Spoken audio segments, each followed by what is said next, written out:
Respected Chair, distinguished panelists, dear participants, ladies and gentlemen, Namaste, good morning, good afternoon, and good evening to everyone watching us right now from different parts of the world.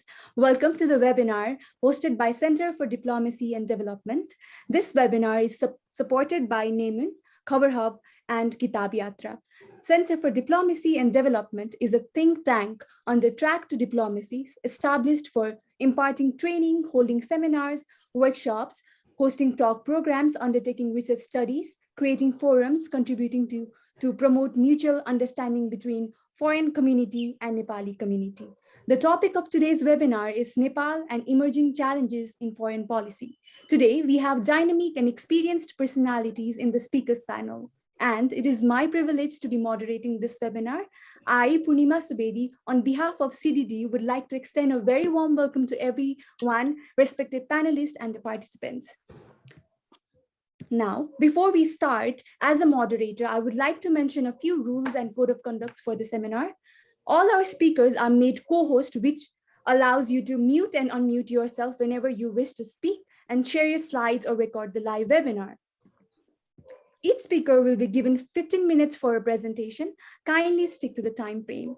We will not take any questions in between the presentation. However, we will take a few questions at the end of the session. All the participants will be muted, so the question should be put forward in the Zoom chat box or in the comment section of Facebook Live. Please keep your questions short, precise, and relevant to the topic. Long and irrelevant questions will be clubbed. Now, moving towards the formal webinar, let me invite our first panelist, Mrs. Roshan Khanal, Deputy Chief of Mission, Embassy of Nepal in London. Mrs. Roshan Khanal is a counselor and a Deputy Chief of Mission at the Embassy of Nepal in London. She is working there since August 2020. Earlier as Undersecretary, she had worked in different divisions of the Ministry of Foreign Affairs. Further, she has been involved in various bilateral negotiations and high-level visits. She had also served at the Embassy of Nepal in Tel Aviv, Israel, and as Second Secretary from November 2012 to September 2016. She entered the Foreign Service of Nepal in September 2010 as a section officer, and she holds a master's degree in business studies. Over to you, ma'am. Thank you very much, Purnima-ji.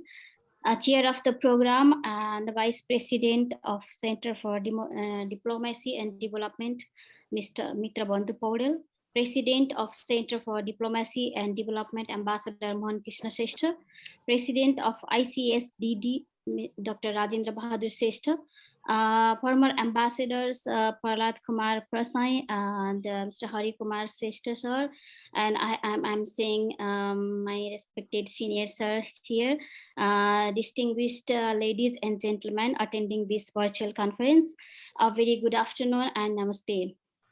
It is my distinct honor and pleasure to speak in this forum organized by Center for Diplomacy and Development. I would like to express my sincere gratitude to Ambassador Mohan Krishna Sreshta and the CDD for this opportunity. At the outset, I would briefly touch upon Nepal's foreign policy, constitutional provisions, and foreign policy priorities. Foreign policy has two aspects: continuity and change. National interest and security are the permanent aspects which never change, while some foreign policy matters will change with the changes in national priorities and changes in international world order. Nepal remained isolated for the outer world besides the UK until 1951. After the establishment of democracy in 1951, it started diversifying its external relations by establishing diplomatic ties with other countries across different continents, became the member of the UN, NAM, and expanded its affiliation in regional and international organizations. Nepal's diplomatic representation and international relations widened as a democratic nation after the restoration of democracy in 1990. Nepal has established itself as a democratic, inclusive, peace-loving nation in international arena after the promulgation of Constitution in 2015, ending decade-long conflict and political instability. Constitution of Nepal 2072 has provided guidelines for the country's foreign policy. The Constitution's directive principles state that The state shall direct its international relations towards enhancing the dignity of the nation in the world community by maintaining international relations on the basis of sovereign equality while safeguarding the freedom, sovereignty, territorial integrity, and independence and national interest of Nepal. Primary objective of Nepal's foreign policy is the promotion of Nepal's national interest while maintaining sovereignty, territorial integrity, and independence of the country. Independent foreign policy and balanced conduct of relations are the hallmarks of Nepal's external engagements. Nepal's overall engagements are directed by the principles of consensus, non-alignment, UN Charter, international law, and the norms of world peace. Nepal's motto is amity with all and enmity with none. With the national resolve of prosperous Nepal, happy Nepali, Nepal is focused on economic development agenda at the international level. Maintaining cordial and friendly relations with the immediate neighbors and all other friendly countries in its extended neighborhood based on mutual respect and cooperation is in priority. Similarly, Nepal has focused its bilateral engagements with major powers and development partners and obtaining enhanced level of development cooperation from them, mainly for economic development of the country. Nepal is maintaining good relationship with labor receiving countries for safety, security, and well-being of Nepali migrant workers, as well as trade, investment, and tourism besides labor. In multilateral front, Nepal has a view that the global challenges can only be addressed by an inclusive and rule-based international system. Nepal supports the UN reform initiatives to provide equal emphasis on all three pillars: peace and security, development and human rights, and to make the world body more efficient, effective, and responsive. Nepal has been contributing to the maintenance of international peace and security through its effective participation in UN-mandated peacekeeping operations. It is an important step that the government of Nepal has introduced its updated foreign policy recently, incorporating the contemporary challenges and opportunities of Nepal's foreign policy. Now, I would like to touch upon briefly in foreign policy challenges of Nepal. Geopolitics is one of the major factors determining Nepal's foreign policy. You can choose friends but not neighbors. Nepal does have a history of maintaining neutrality in great power conflict. However, it would not be immune to its effects. Nepal's sovereignty and national interests should not have negative impact due to the strategic interests of regional and global powers. Nonetheless, given the geopolitical situation, geopolitics could be utilized as complementary forces for the development of Nepal rather than the exclusive ones. Global health security has been the most pressing issue for the past 1.5 year. The COVID-19 pandemic has taken the lives of over 4 million people and devastated almost every sector of the economy worldwide. It has exposed the vulnerabilities of the developing countries in terms of treatment of the patients and controlling the spread, and most importantly, on vaccination recently. WHO has said that the equitable access to safe and effective vaccines is critical to ending the COVID-19 pandemic. Vaccines should be treated as public goods and it should be accessible to all the countries, including the least developed countries, as no one is safe until everyone is safe. These statements are limited in words, not in practice. Secretary General of the United Nations has said that now it is the moment to show that solidarity in practice and directing to the statement from developed countries on global solidarity on COVID-19 vaccines. Some countries are considering implementing the vaccine passport for entry of the passengers to their countries. Such provisions will further increase the gaps between the rich and poor countries when the 70% of people in some developed countries are vaccinated, and in low-income countries, the percentage is less than 10. Hence, effective controlling strategy and complete vaccination to adult population are some emerging challenges in contemporary interaction with foreign countries. Effective diplomacy in receiving international support for the benefit of Nepal and the Nepali people is very crucial. UN Sustainable Development Goals are a call for action by all countries, poor, rich, and middle income, to promote prosperity while protecting the planet. Ambitious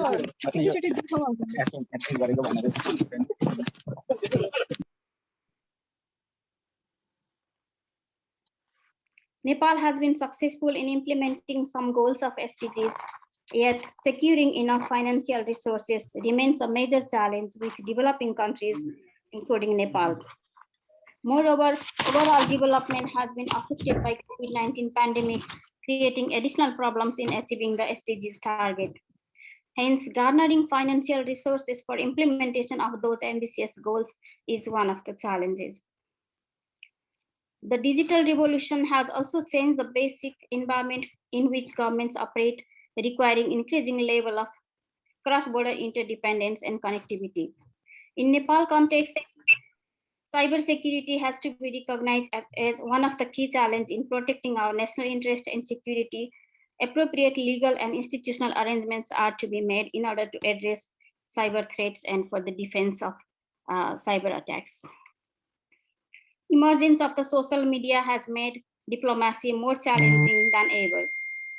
Careful handling of social media would have positive impact and vice versa. Climate change and energy transition are emerging issues globally and will remain in the coming decades as well. Nepal has to work for negotiation in establishing its specific agenda of mountainous countries in international policy making process of climate change and in receiving support for mitigation and adaptation. At the same time, there are challenges in implementation and fulfilling the international obligation in climate action. In international world order, important changes have occurred in international politics through global waves of globalization, privatization, and liberalization that have direct positive and both negative impacts in the contemporary foreign policy of Nepal. In recent period, global center of gravity of population, economics, and geopolitics is shifting towards Asia. We need to continuously monitor and analyze the events and activities in world affairs to make wise decisions in our foreign policy conducts. Ministry of Foreign Affairs need to be further strengthened, better equipped, and diplomats to be well trained to reorient the foreign policy in the changed context. Building a single view among the political parties and discipline in foreign policy matters is also vital. With these views, I would like to thank you all. Thank you for listening. Thank you, ma'am. Thank you very much. Now, welcoming the next speaker, we have Dr. Rajendra Bahadur Shrestha, President, International Center for Sustainable Development and Diplomacy, to give his presentation. Dr. Rajendra Bahadur Shrestha has a PhD in Agricultural and Resources Economics from the University of Hawaii. He specializes in sustainable economic development and diplomacy, including climate change and food security. He has published articles in numerous international journals, including a handbook on preventing non-communicable diseases through diet, exercise, and stress management. He has over 35 years of international development experience working with the World Bank, Asian Development Bank, UNDP, and many other bilateral and multilateral agencies as a team leader and a senior advisor. He has led delegations to many international seminars as a key resource person relating to international bilateral and multilateral cooperation. He was a faculty member at the University of Hawaii, a senior faculty at CEDA. He was a member of high-level task forces of the government, including Ministry of Foreign Affairs, and Charter President, Rotary International District 3292. Dr. Shrestha had also served as the president of Nepal Council of World Affairs, and he's traveled widely and received many awards for academic and professional excellence. Over to you, sir. Okay, thank you, Purnima. Okay, for the nice introduction. Before I start, I think the previous speaker has already covered many facets at a glance. What I would like to do is just refer to some of the provisions made in the Constitution in terms of guidelines as well as the objectives, then directly move more technically into what are the challenges we are facing and how can we address those challenges as opportunity, and finally conclude what Nepal should be doing in terms of foreign policy in the contemporary era.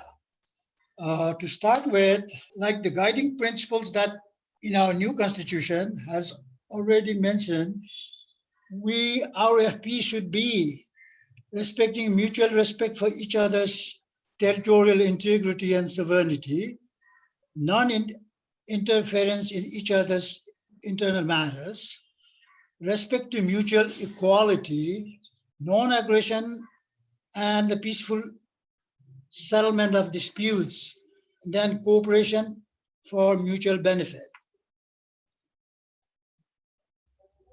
And in line with this guiding principle, the focus there, I'll just mention key words here that is very important, like to protect Nepal's independence, sovereignty, technical integrity, territorial integrity, and national interest abroad. Likewise, to promote bilateral, regional, and multilateral relations for socio-economic development of the country. In the same vein, promote friendly relations with all the countries of the world, and particularly with the immediate neighbors, on the basis of sovereign equality, mutual respect, trust, goodwill, and understanding.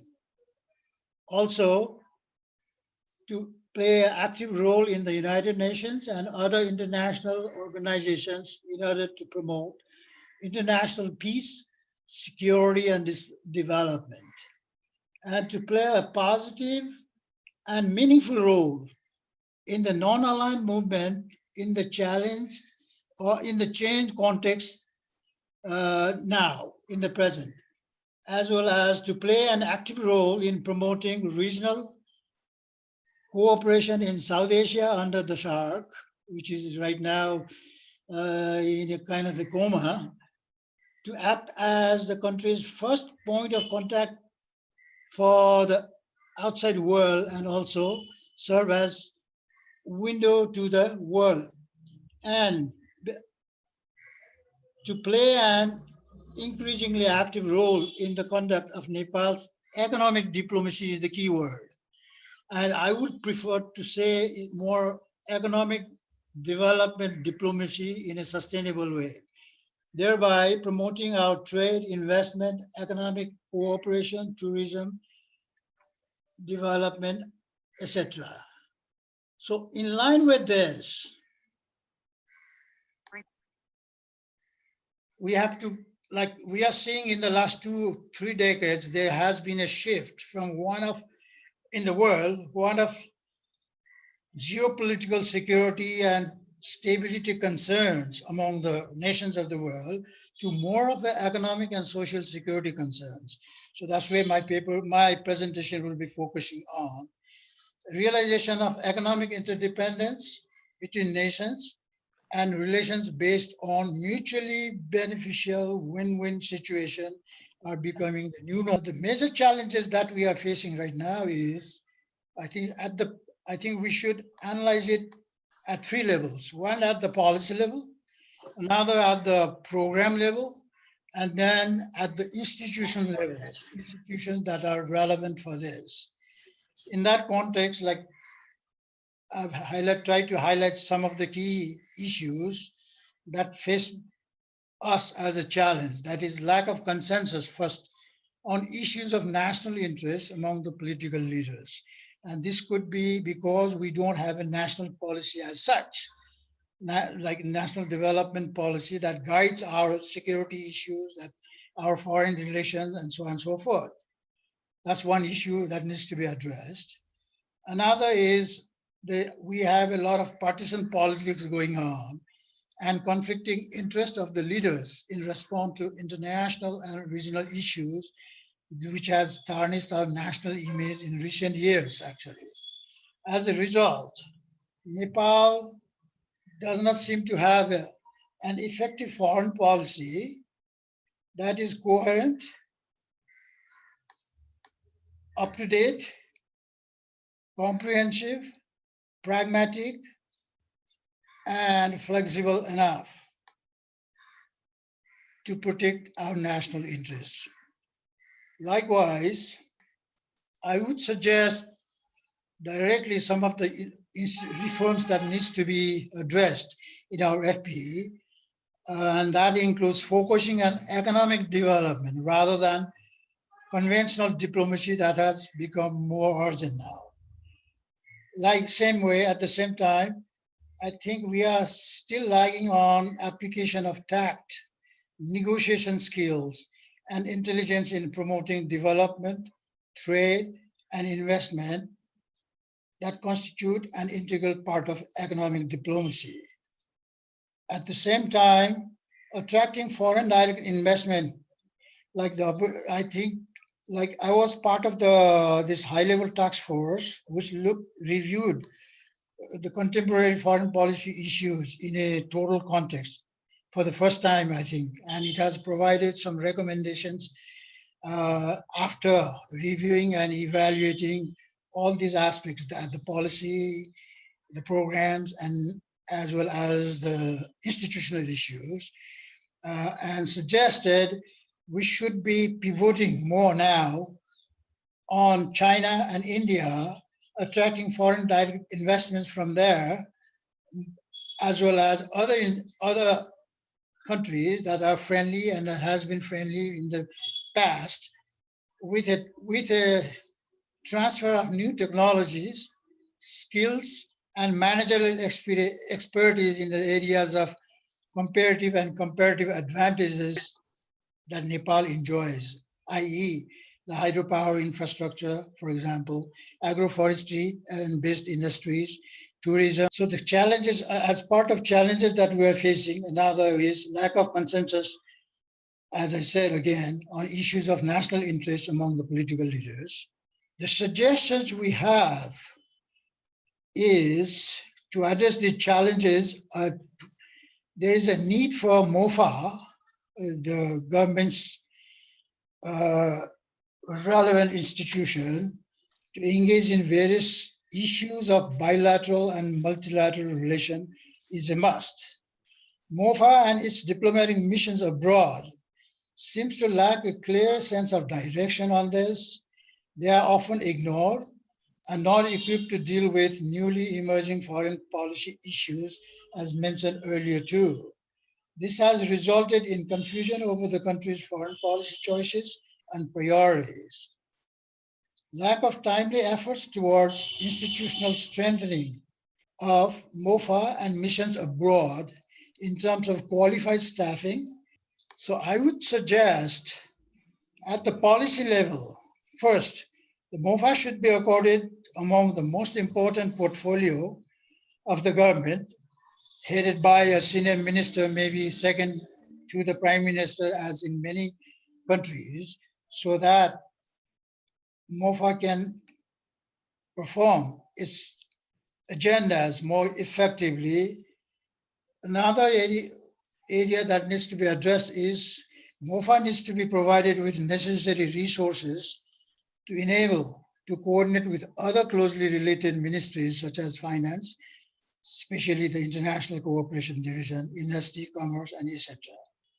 The reforms that MOFA needs to be focusing on to be more effective and timely. So the reforms that are required at MOFA to be more effective and timely would, number one, institutionalizing the criteria for selection of ambassadorial and key diplomatic positions based on meritocracy, i.e., right qualification, proven track records, not political affiliations, quota, and nepotism. Another area would be missions abroad are open only after careful assessment of their needs, likely benefits, and the importance. Missions abroad are provided with adequate human and financial resources to conduct economic diplomacy.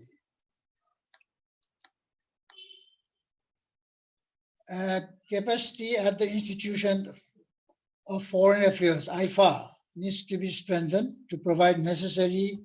So another point that I would like to make here is capacity at the Institute of Foreign Affairs, the IFA, needs to be strengthened and to provide necessary applied training, research, analysis, and act as a resource center to support government's policies and programs.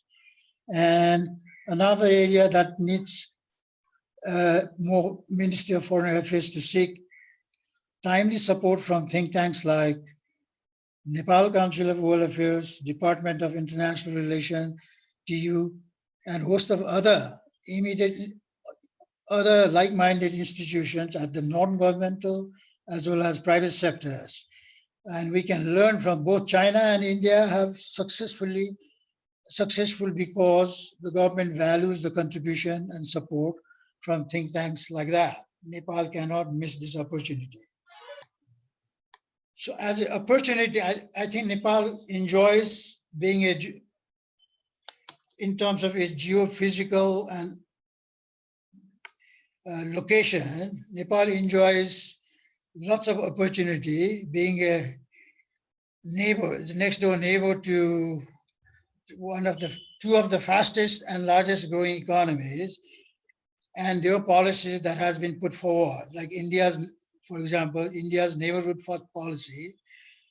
To take advantage of that, we need to timely review our bilateral relation with India from a new, realistic perspective, focus more on economic and development cooperation rather than the conventional political and security concerns.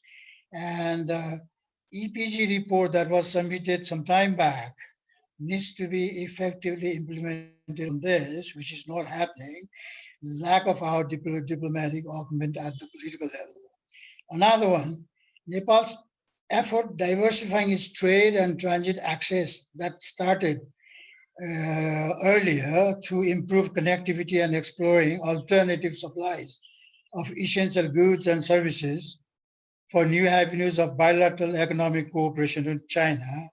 And although we have become the member of BRI for quite some time, we have not been able to activate this effectively in our interest.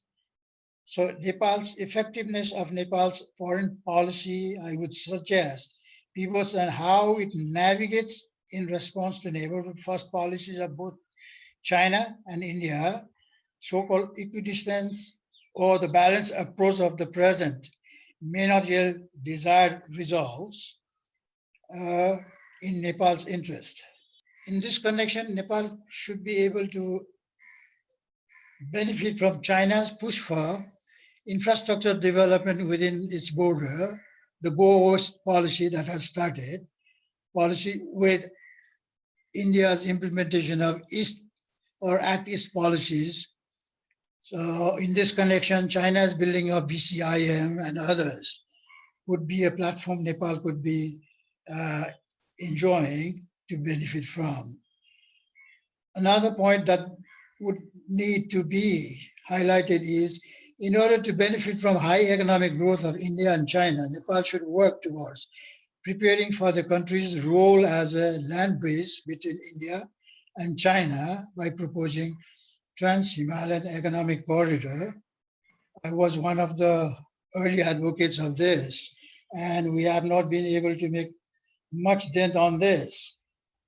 And lastly, I would say Nepal needs to act assertively in implementing its FPA as an independent, sovereign, trustworthy, respectful friend in winning the cooperation from both the neighbors to its benefit, and promote mutual trust based on common wisdom, cultural values, historical ties, relative strength, comparative advantage to grow together for a common destiny. The strategies I have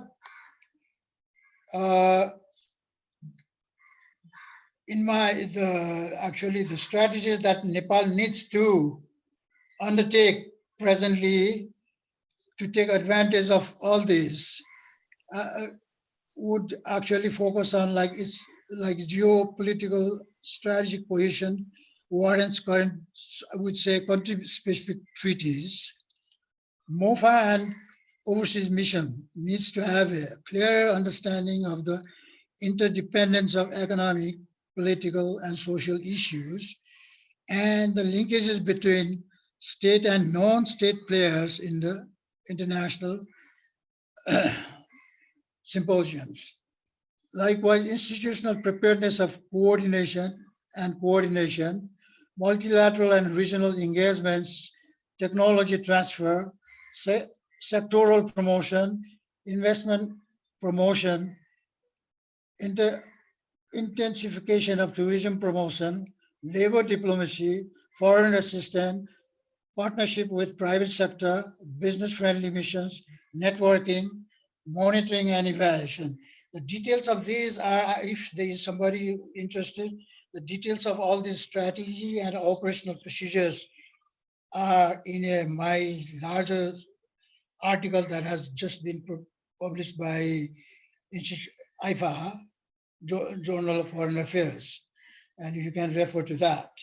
In the end, I would like to conclude what is lacking is some kind of a coordinated diplomacy that MOFA needs to embark upon with line agencies that are relevant, so for example, industry, tourism, and so on and so forth, as well as other non-governmental entities like the Trade Promotion Center, civil societies, and other private sectors. MOFA should expand to do this, MOFA should expand its institutional capabilities to drive economic development, diplomacy, and find ways to interact effectively with other line ministries and non-state actors.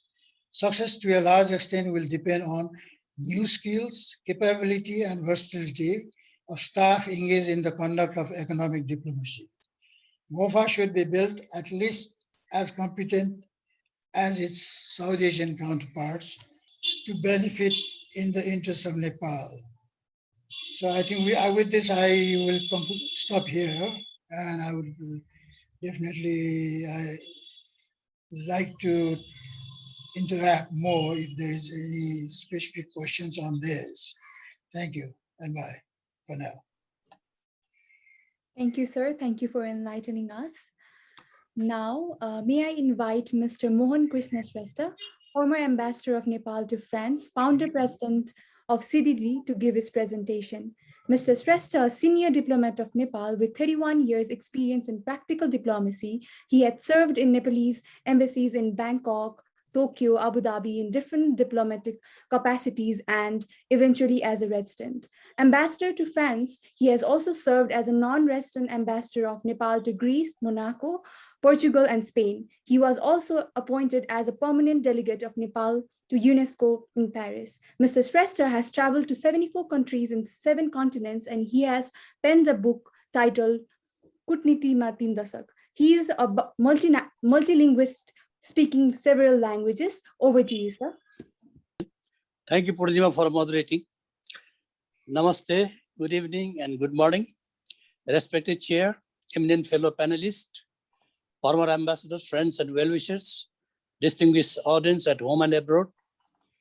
First of all, I would like to thank Center for Diplomacy and Development for organizing this webinar on such an important subject this evening. And I wish to express my sincere thanks to CDD for inviting me to a panelist at this webinar. At this presentation, I wish to present a few words on our country, and also I wish to delve into some historical facts briefly. To begin with, let us know some facts about our motherland. Nepal is considered the 17th ancient country in the world. Our natural and aesthetic beauties are unparalleled. Similarly, the warm and hospitable disposition of the people are also recognized all over the world. Our history is also very old and enticing, scattered over several petty kingdoms. The current geographical setup of the country came into existence some 253 years ago.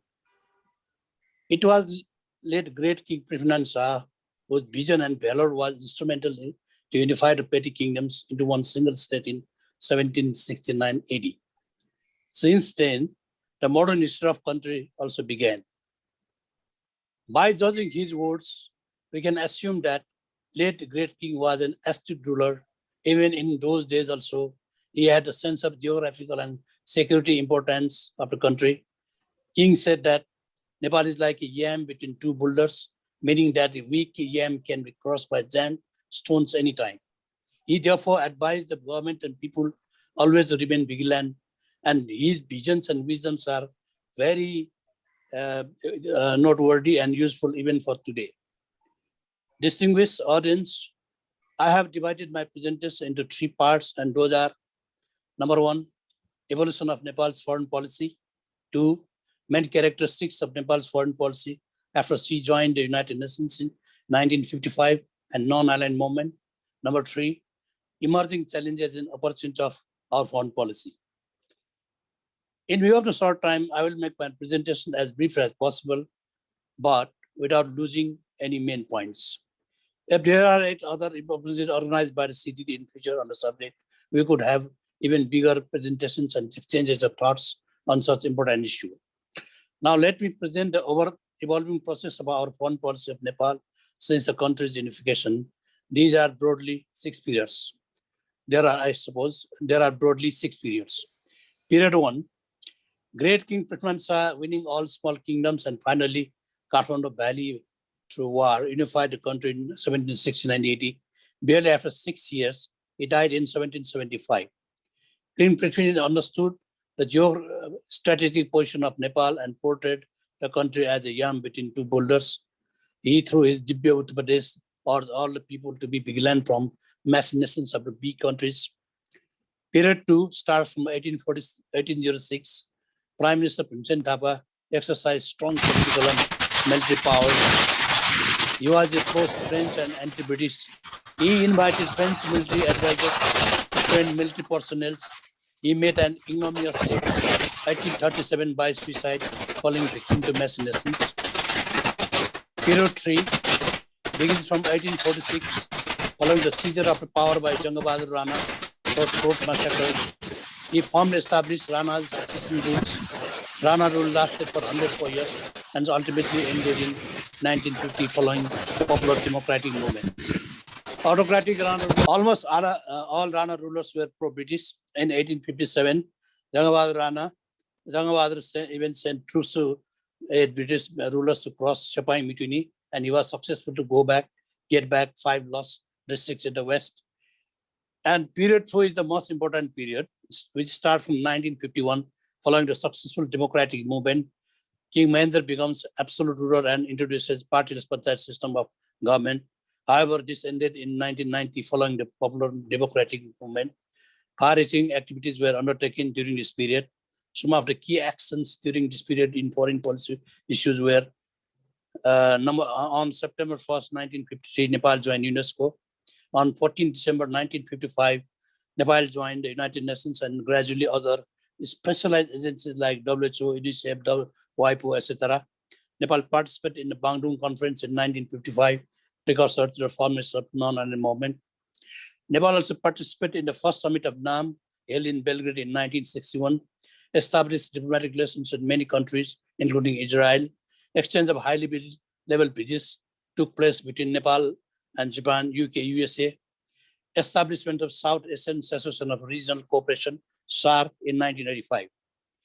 Period 5 starts from 1991. After the collapse of the panchayat system, people became euphoric and hoped for more democratic freedoms and economic upliftment. However, instability in the government and unholy movements by political leaders made people totally disappointed. One notable action during this period is the addition of economic diplomacy as a part of foreign policy in 1996. It has 6 primary objectives, i.e. the promotion of tourism, exports, foreign employment, foreign direct investment, development of water resources, and increment in foreign aid. Another notable action was that Nepal joined World Trade Organization on 23rd of April 2004 after long negotiations. Nepal also later joined BIMSTEC as a member. Period 6 started from 2008 up to present.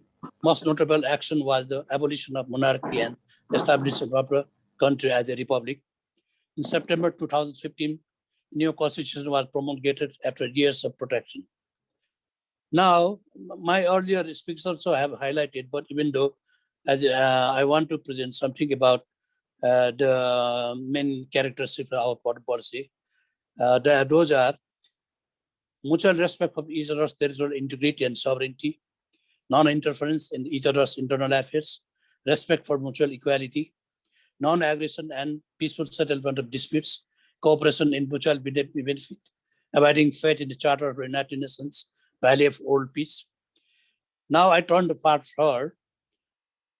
Let me present to you in part 4, which I have enumerated some challenges and opportunities for our foreign policy. My presentation is based on macro level only. Number 1, due to strategic location, Nepal faces geostrategic challenges emanating from great powers rivalries in the region. These incidents have been manifest in recent years. Number 2, geopolitical maneuverings by India, China, US, and other countries. Nepal has a strategic location, so Nepal's importance is growing in the world arena. Number 3, emerging geo-economic opportunities created by fast-growing economies of India and China. Both are now big economies, and world's number, they are in world high-ranking orders and developing fast. We have to seize this opportunity. Number 4, USA's Indo-Pacific strategy. There are pros and cons. Arguments are going on. Millennium Challenge Compact is also a challenge, which was a matter of great debate here.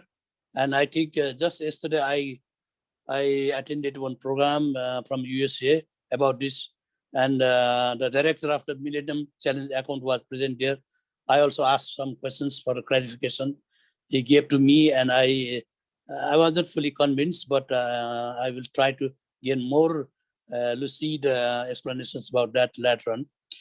Okay, then another number 5 is China's Build Road Initiative, which is a matter of great debate in the world, and China has targeted to promote the connectivities in the Asian, African, and Latin America, European continent. It is a great initiative of China. Nepal had already signed to this moment, this initiative, and we are trying to promote some projects. Government is trying to promote some projects in this under the BRI. And another point is that as we have worked in the foreign ministry, we know ins and out, and we are well-wishers of foreign ministry.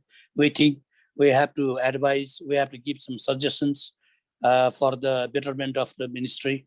So I think that Minister of Foreign Affairs should be revamped according to the changing times to meet the growing challenges of time. Conduct of traditional diplomacy cannot meet all such challenges which are coming in the international arenas. I think protection of national sovereignty and promotion of national interests are of great importance at this time, and our diplomacy must be fully capable of doing this job.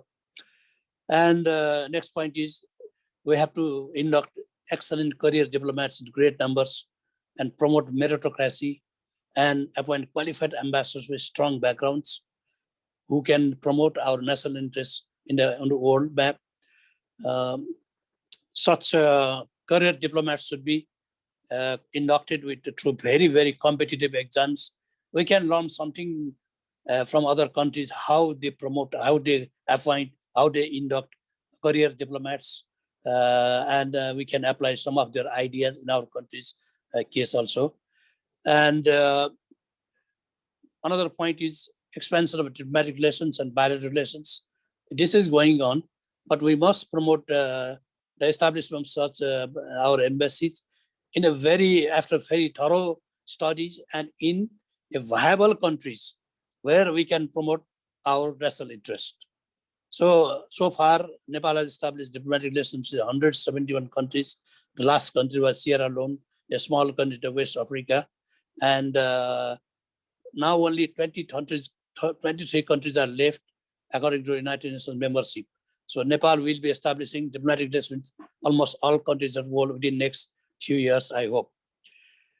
Next point is we need for motivated and action-oriented diplomacy. We cannot be happy with a passive diplomacy. So that means our diplomats, our Ministry of Foreign Affairs, our diplomacies and embassies under the Foreign Ministry must be doing all action-oriented jobs for the promotion of our country in the ways possible. I don't want to say that we do big things in the very spending big money. It's not necessary, but small things also can be done in many countries, because Nepal enjoys the reservoir of goodwill and affection throughout the world. As ambassador, when I was in Paris, when I go to some functions, parties, I meet new ambassadors from many countries. And when I say I'm ambassador of Nepal, most of them say, "Oh, you are ambassador of Nepal." My father, myself, my brother, sister, my friends have been to Nepal. It's a beautiful country. This type of goodwill and affection we have for our country around the world, but we have not been able to materialize all such goodwill and affections. These are very important points which I really like to promote and to be promoted by our diplomacy. So our diplomats, next point is we have to motivate, and our diplomats and embassies must be very action oriented. Whatever they can do, they must do during their term while working in the embassies. This is very important factor, I think. Another point is reorientation of our diplomatic missions. I think our diplomatic missions also must be judged from their actions, from the activities they do, because our missions, we have to spend a lot of money for establishing embassies, big or small, but our embassies must be on the basis of need and their activities and their influence. That is very much important. I think the establishment of embassies is a good point, but not in a country where we don't have anything to do. So this is a point I really want to be drawn attention of the foreign ministry, and we can establish embassies in vibrant countries, like a country like Singapore, where the financial center of the world, and all our activities establishing embassies in such vibrant countries. Not only Singapore, there are many other countries which our foreign ministry can make the examination of. We can know which countries are the best suited for establishing embassies. Our money should not be spent on the embassies where there is nothing to do, where the rate of return, or in economic terms, return is almost nothing. So our precious capital must go to establish an embassy where it looks very promising. That is the point. And one point I really want to stress here is that we are, I was also working in the foreign ministry. We have diplomats who are generalists. But according to the change of time, what we need, what I think that at least few young people, few of our young diplomats must be trained as a specialist, especially in the areas of trade and commerce, investment, climate change, environment. These are the big issues in the world now. So our diplomats must be adept in handling such issues at the international level and get benefit from such activities to the country. I think there are some young diplomats who have a penchant for some areas. So those should be identified, and they must be given adequate training opportunities to have the specialist ideas with them. Such diplomats can truly serve our country in a better position than journalists. Of course, as a small country and with limited budgets, we cannot train every diplomat as a specialist. But at least some promising diplomats, they should be given adequate chances to develop their skills as a specialist in some areas where in future they can go and make negotiation, speak on behalf of our country, and let the people in the world map know that we have these issues and we want to do this one. I think it will be very beneficial for our country in the long run.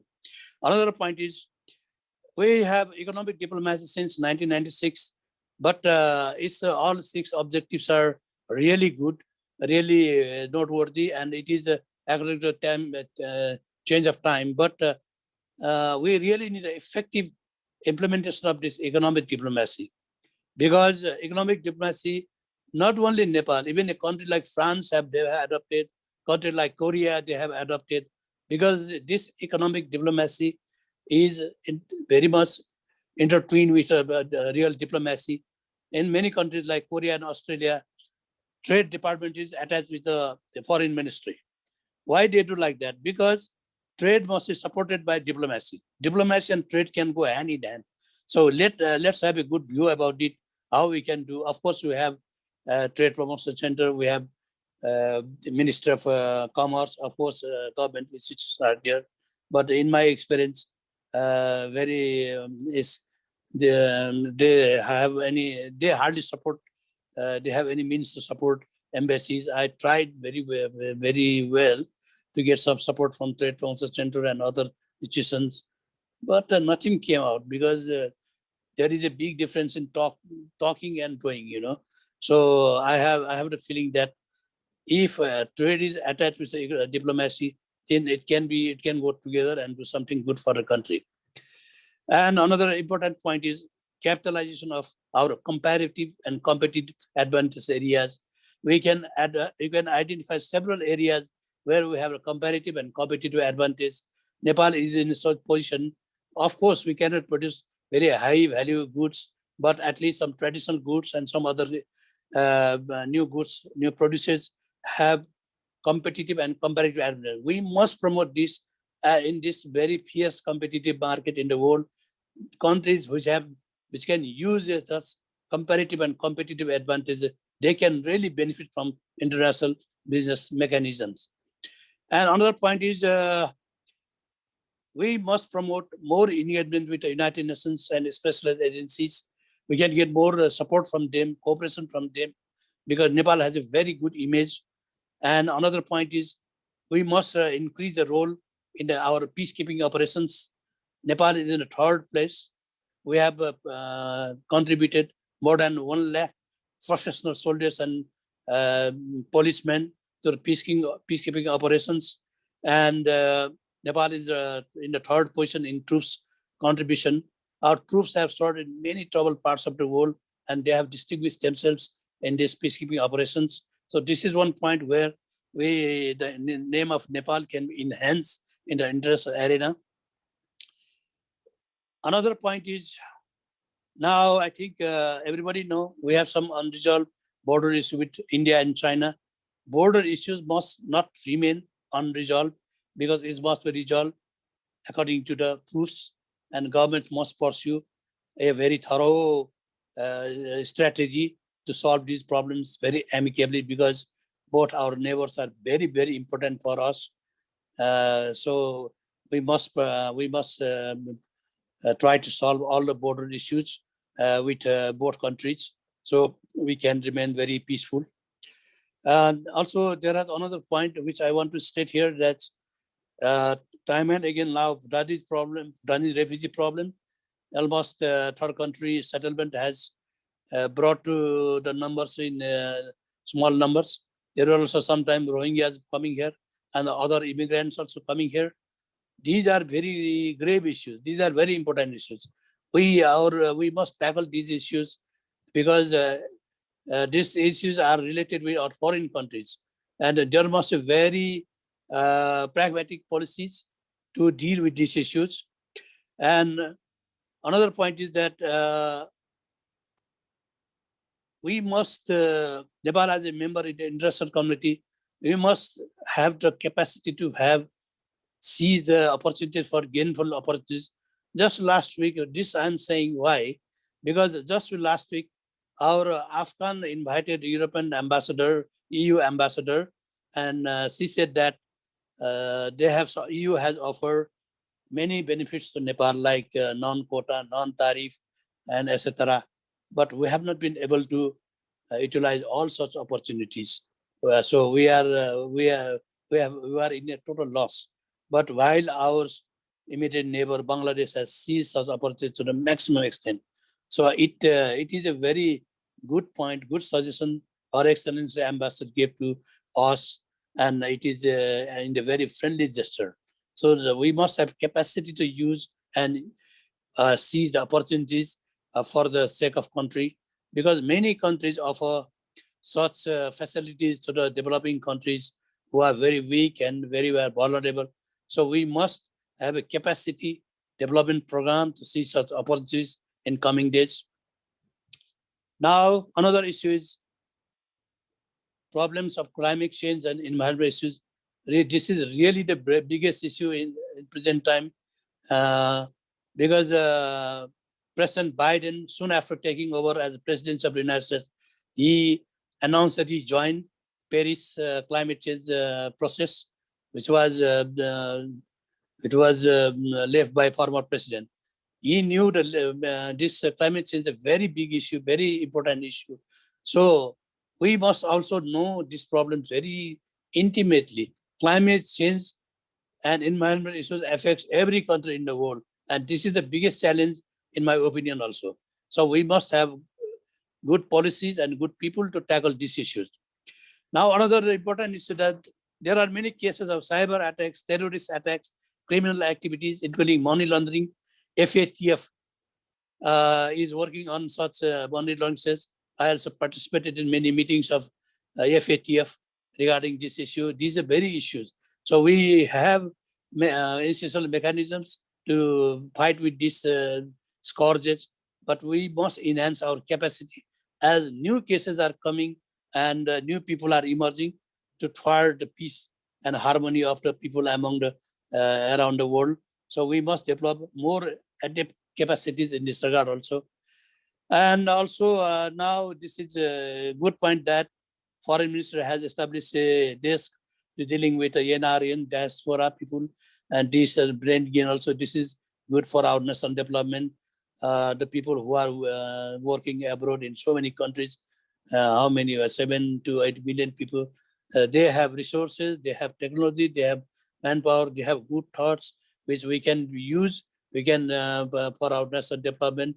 I found I have traveled to so many countries, met so many people. Wherever I have gone, wherever the people are living, they still harbor, they will never abandon to harbor goodwill, affection to their country, our motherland, Nepal. So this is now something good that going on, but it's not enough. We have to have more programs to attract the attention of diaspora people for our national development. Many other countries are using this method and they are successful too. Another important point is now is the age of digital technology. I'm really amazed to know how the people and society has changed with digital technology. I come from the time that we have to go to the bank to draw a few hundred rupees, line for a few hours, or get a token and go after a few hours. Now, just with the smartphone living in the house, we can do so many things without going to any bank and to have to be in their counter. Time has changed. Now, this digital technology we must use widely, as much widely as possible, for serving the people. People should be given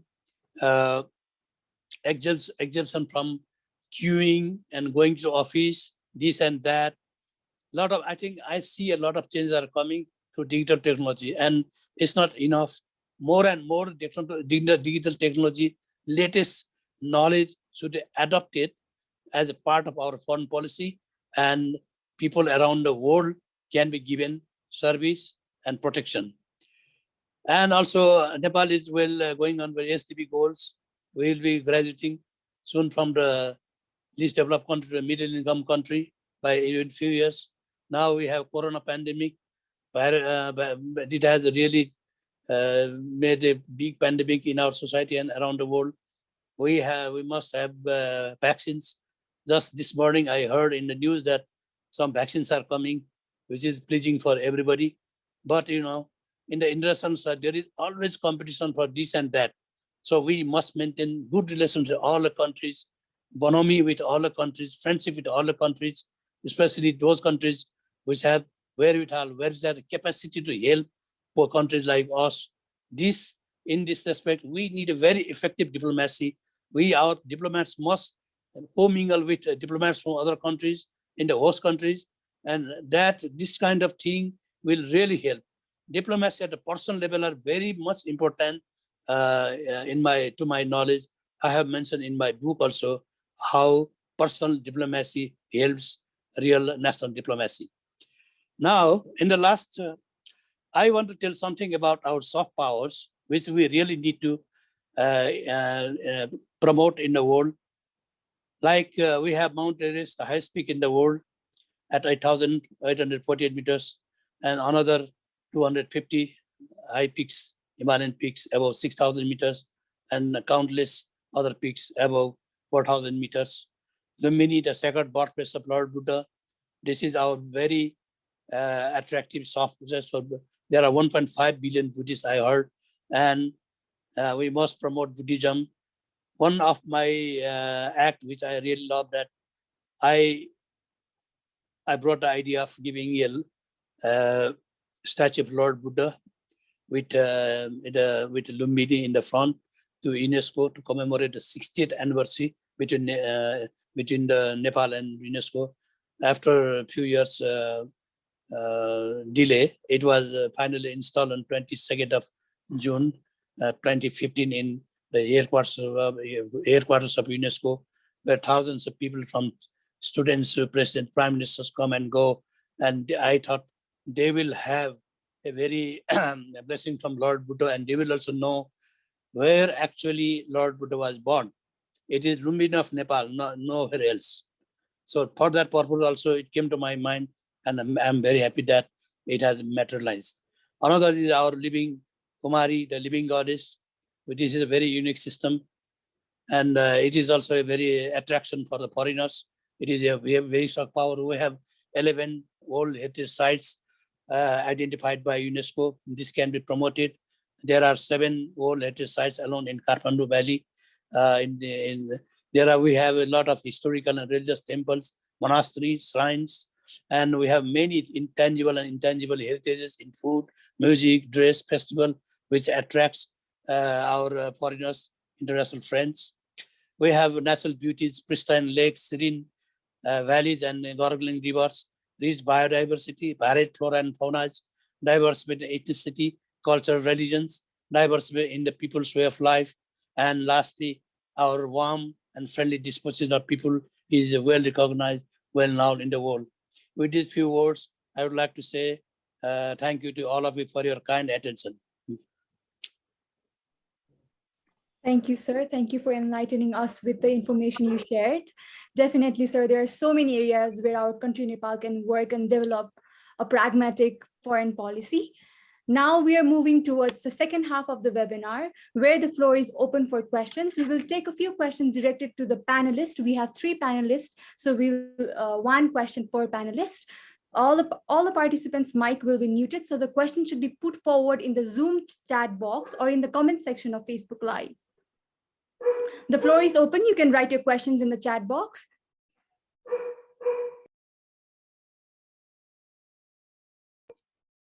I will also check the Facebook Live if we have any questions there. Among us, if anybody has any kind of questions to the panelists related to the topic, they can put forward.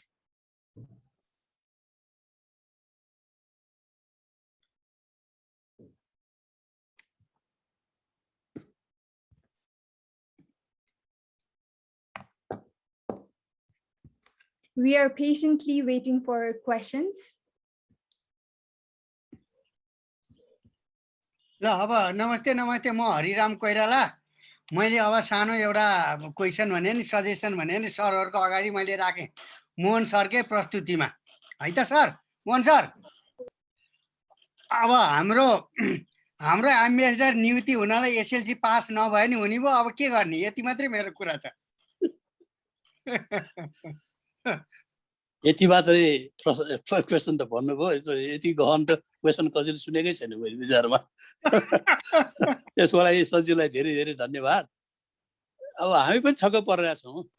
अब राजदूत भन्ने पद त खेलाञ्चीको पद होइन, राजदूत भन्ने पद हामीले देख्यौँ नि।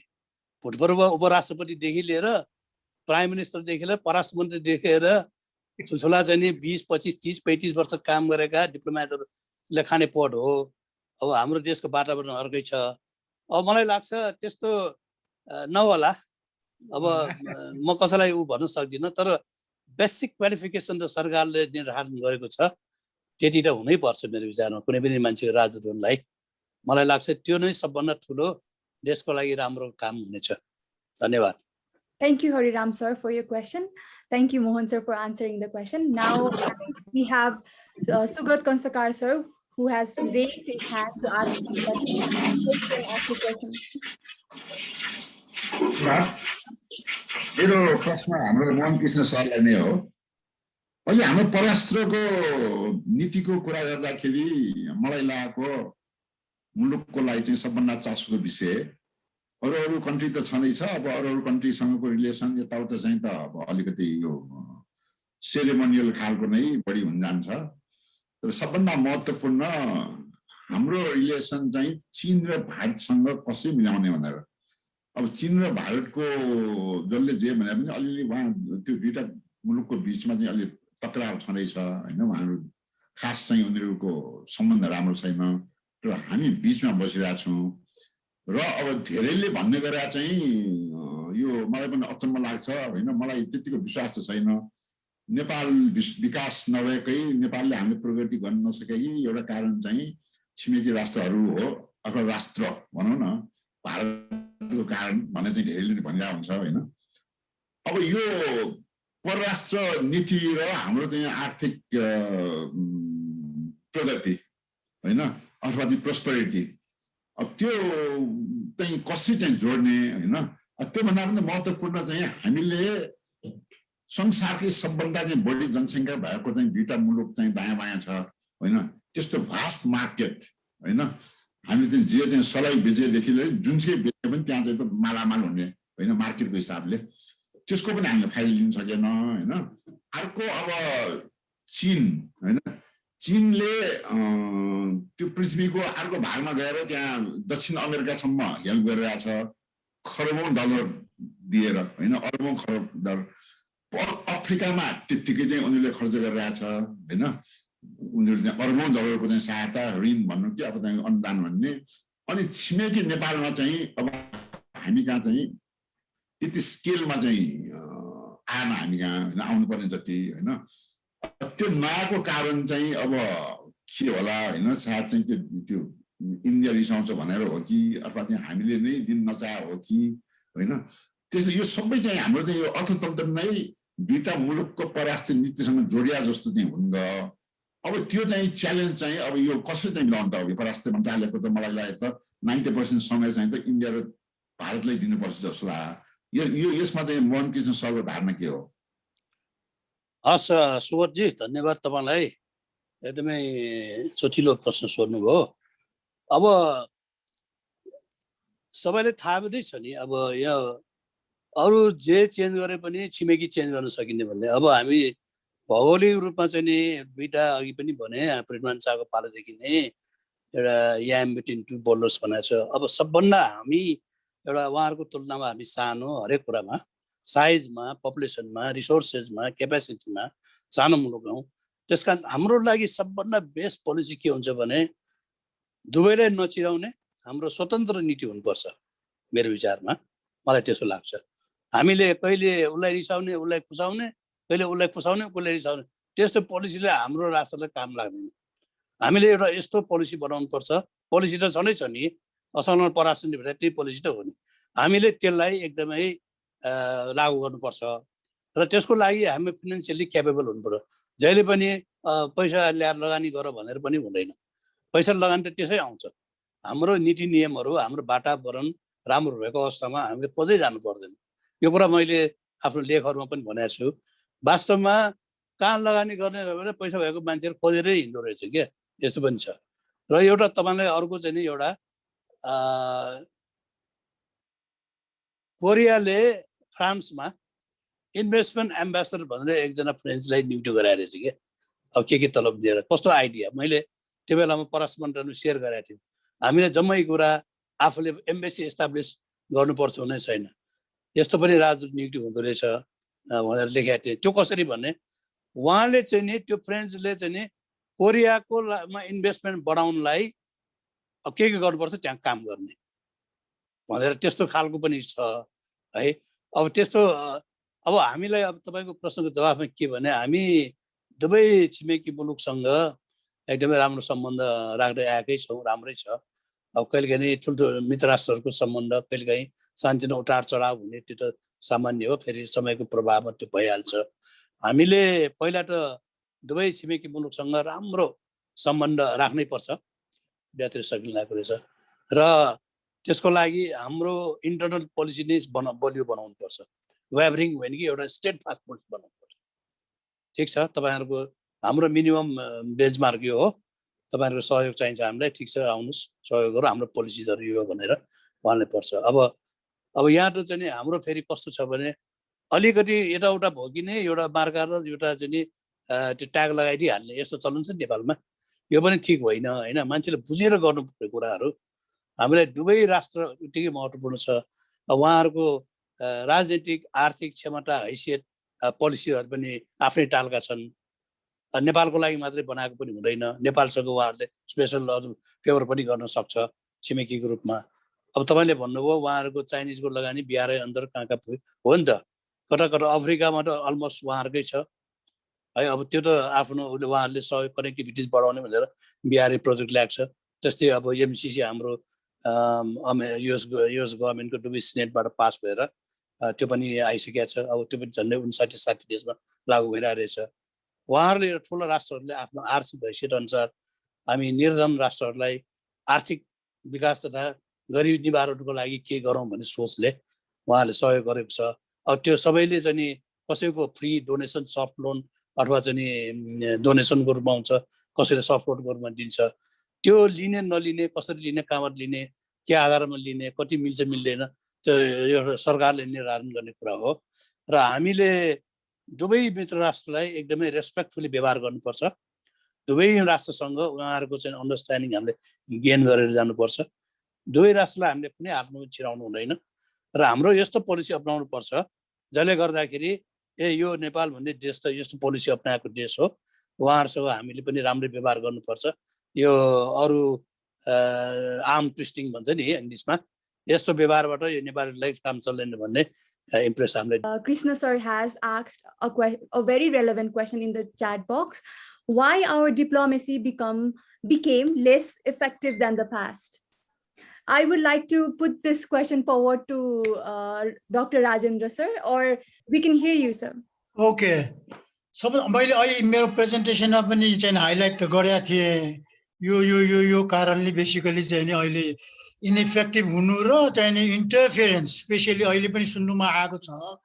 स्पेशली चाहिँ नि लास्ट भन्नु भने लाइक रिसेन्ट फिनोमेना के भएको छ भनेदेखि हाम्रो पोलिटिकल लिडर्सहरूले एउटा जुन किसिमले चाहिँ नि हाम्रो चाहिँ नि परराष्ट्र नीतिमा इन्टरफेयर गरेर जसरी चाहिँ नि व्यवहार गरिरहेको छ, आइदर चाहिँ नि you are bending too much है for your own vested interest, or चाहिँ नि यु आर चाहिँ नि टु चाहिँ नि strict.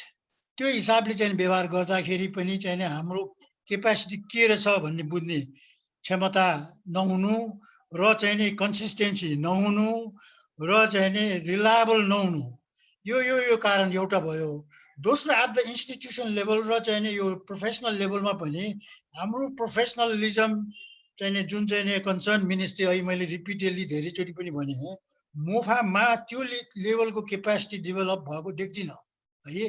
So that we can deal with our partners भनौँ न चाहिँ नि अन चाहिँ नि इक्वल फुटिङमा र चाहिँ नि आफ्नो इन्ट्रेस्टलाई चाहिँ नि इन्स्योर गर्ने हिसाबले डिप्लोमेटिकली ट्याक्टफुलनेस नहुनु, टेक्निकल चाहिँ अक्युमेन्ट नहुनु, यो कारणहरू पनि भयो।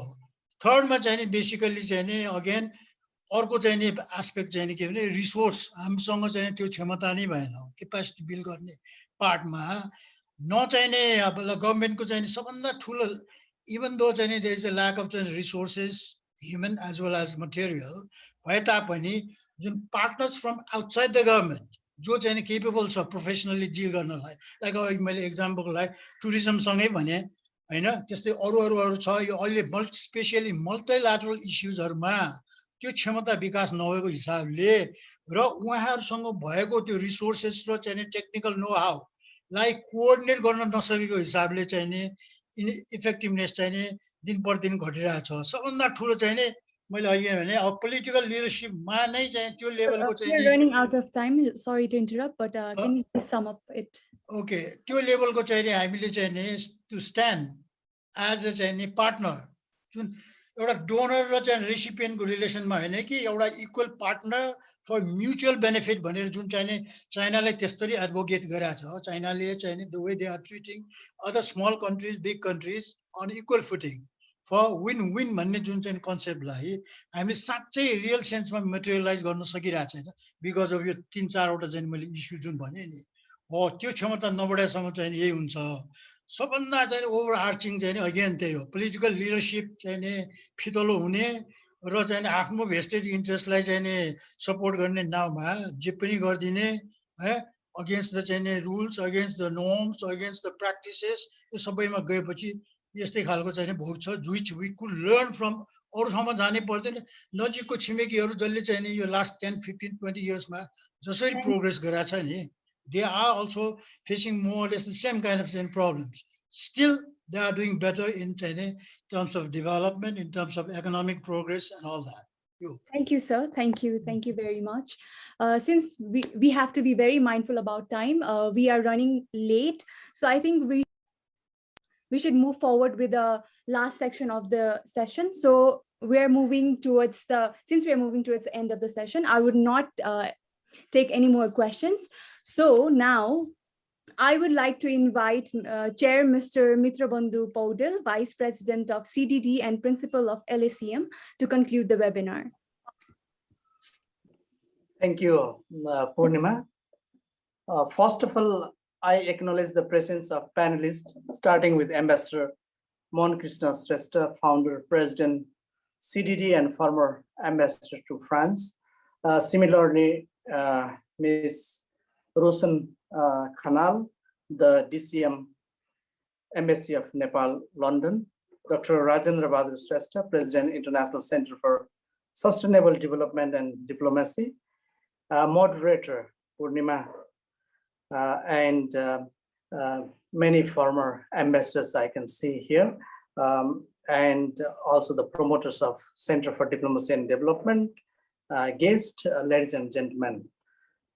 Thank you very much for attending this webinar from different parts of the world. Distinguished panelists talk about various aspects of our foreign policy and emerging challenges. That's the main topic of our today's discussion. We are in the new political setup. Nepal has been asserting its sovereignty since its unification, as Ambassador Shrestha highlighted. Nepal's UN membership application in 1949 was rejected by the Security Council due to a veto against it by Soviet Union on September 7, 1949. However, Nepal obtained its UN membership in 1955. Nepal sent Rishikesh Saha as its first permanent representative to the United Nations in 1956. Nepal is one of the largest contributor of UN peacekeeping troops, as rightly Ambassador Shrestha highlighted in his presentation also. And those Nepali peacekeepers are stationed in Congo, South Sudan, Western Sahara, Israel, Iraq, Mali, and other countries. One of the significant part of Nepal's sovereign integrity and independent identity still demands is non-alignment principle that properly needs to be implemented. Main principle of Panchashil, mutual respect for each other's territorial integrity and sovereignty, non-aggression, non-interference in each other's internal affairs for any reason of an economic, political, or ideological character, equality and mutual benefit and peaceful coexistence should be our guiding principle of our foreign policy.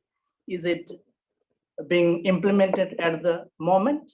This is the crucial questions for all the diplomats and the political leaders. In this context, the official announcement of the Zone of Peace by the King Birendra on 25 February 1975 was a pragmatic idea to assert Nepal's sovereignty, as it included peace, non-alignment, and peaceful coexistence. Further, Nepal would not permit any activities on its soil that are hostile to other states, supporting the proposal and expect reciprocity.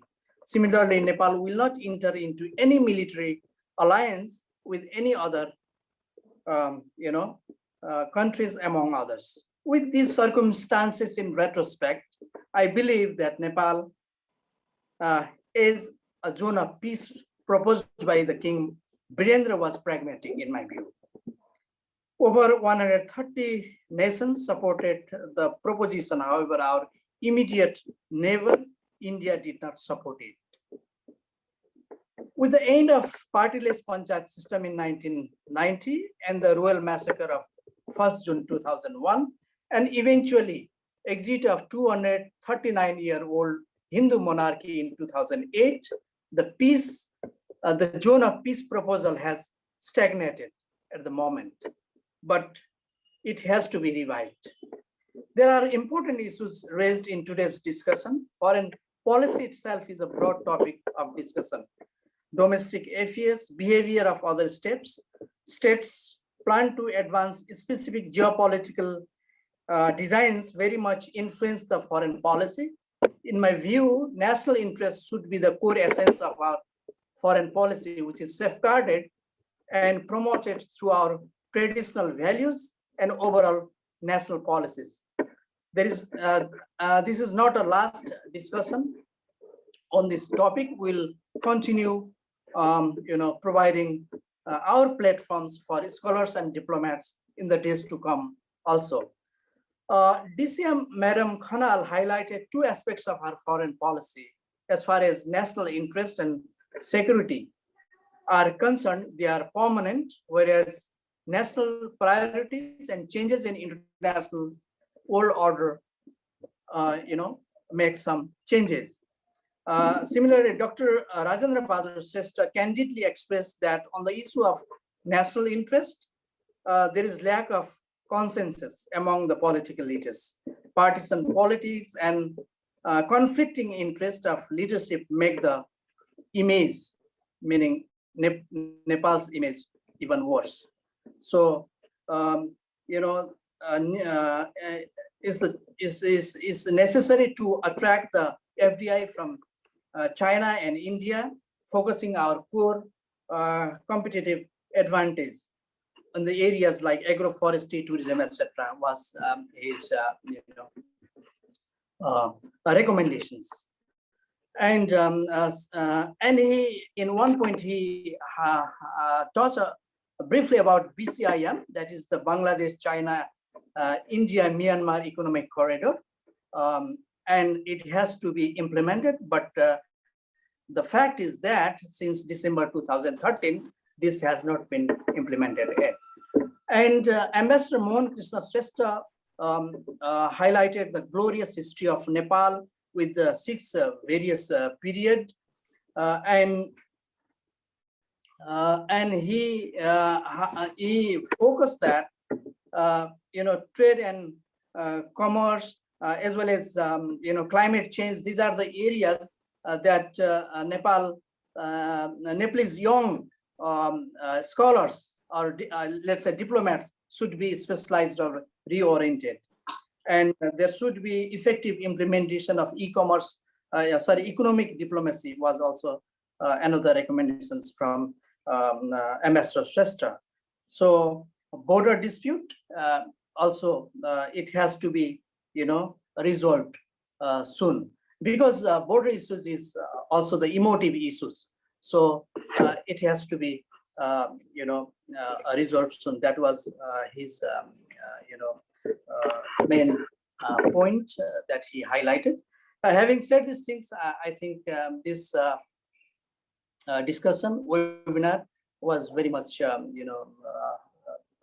experience.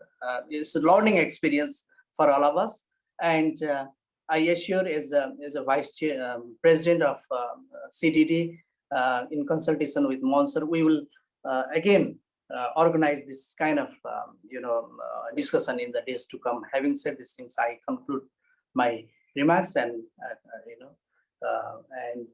formally close this webinar. But there is, I think, a vote of thanks is after the vote of thanks, it will be formally closed. Thank you very much. Thank you, respected Mitra sir. Now, since the meeting will end at 7:15, so we have to be very quick with the vote of thanks. So I would like to invite Ms. Santi Lakshmi Shakya, Executive Member of CDD, former Deputy Managing Director of NEA, to deliver a vote of thanks. Over to you, ma'am. Namaste. Good evening. Respected Chair, distinguished panelists, distinguished audience, I'm very pleased to seize this opportunity to express vote of thanks of the end of this webinar. In fact, CDD since its establishment in February 2018 has been effortful to conduct many seminars and after the COVID-19 induced pandemic webinars. We have covered many areas of diplomacy and development issues in the past. Today, we have once again hosted this webinar after a hiatus of few months. Our efforts will be continue in the future too, and we will be inviting you all to attend our webinars. Today, we have heard many noteworthy facts and figures about the topic of Nepal and emerging challenges in foreign policy by our distinguished panelists. They hold a deep knowledge on the subject, which is manifested by their excellent presentations. On behalf of CDD, I wish to extend our heartfelt thanks and appreciations to our three panelists. At the last, I would like to thank you all for attending our webinar in this evening. Wish you all safe and well-being during such a heightened situation. Thank you so much. Thank you, ma'am. Thank you very much. Technology comes with advantages and disadvantages. We are only given 2 hours to conduct this meeting. That's why we had to keep it short and then wrap up very quickly. Thank you very much to everyone who participated, and I hope this session was very fruitful and insightful to everyone watching us right now. Thank you very much, and namaste. Have a good evening. Now we will end this session. Thank you.